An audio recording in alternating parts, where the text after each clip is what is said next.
I've worked with many, actually, people who are multimillionaires, even a couple of billionaires, who even in that massive amount of, really seen or perceived really is what it was, success, they were still wearing the mask. They were still running around in the sexy costume. And they did wonderfully well with it. But none of it was real. Have you ever noticed, and I think it's cool to watch sometimes, and unfortunately this is for the most part actresses, and sometimes also female musicians, but unfortunately it's a downside that happens to females that are in an entertainment field, we'll just call it that. And that's that. I love how Goldie Hawn put it once. She said, there's three levels of an actress's career. There's, the hottie that everybody wants to date. There's district attorney, and then there's grandmother. And that's kind of the three stages of it. And the thing that's cool to watch is when you see an actress that was young and beautiful, and now she's older and still very beautiful, but was young and beautiful and wanted to be that person that the director or the producer, the Harry Weinstein, was trying to get them to take off as many clothes as they could con them into doing. Then they got a little older and they were still really in demand because there was still that sexiness factor.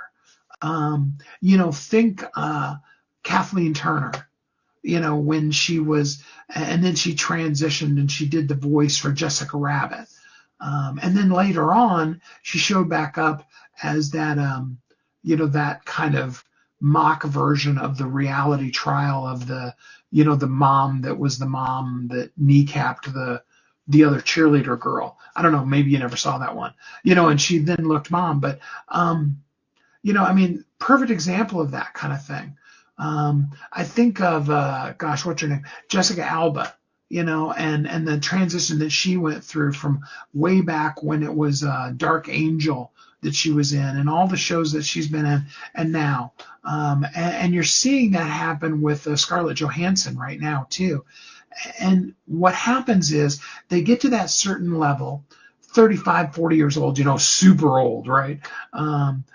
And their main focus of their career becomes this really cool business that they start.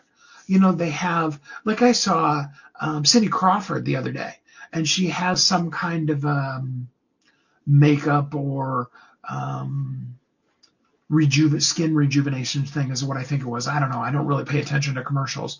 I avoid or fast forward through them whenever I can.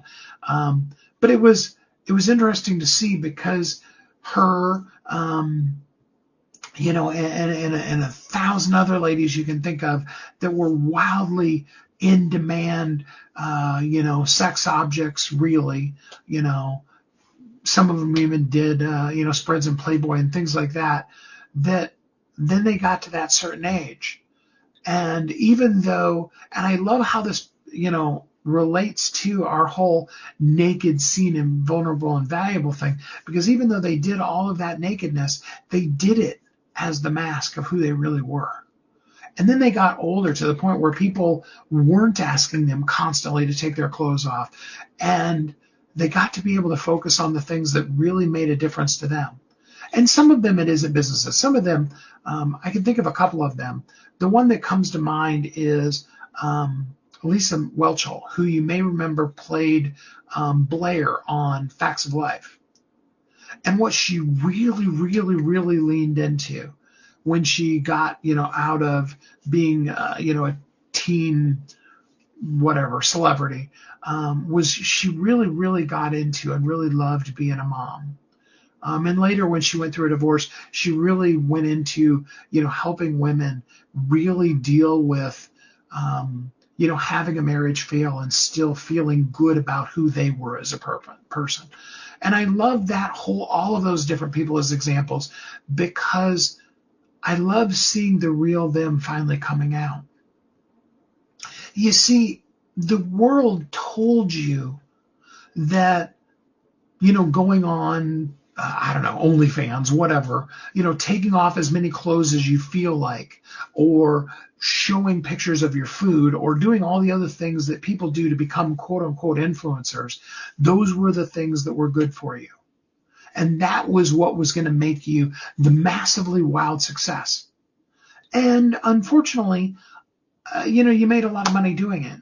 And you wrapped your whole entire self-esteem and everything that you were in that person that you were at 18 or 20 or 25, or whatever age was your quote unquote perfect age. And then life did that thing that life did.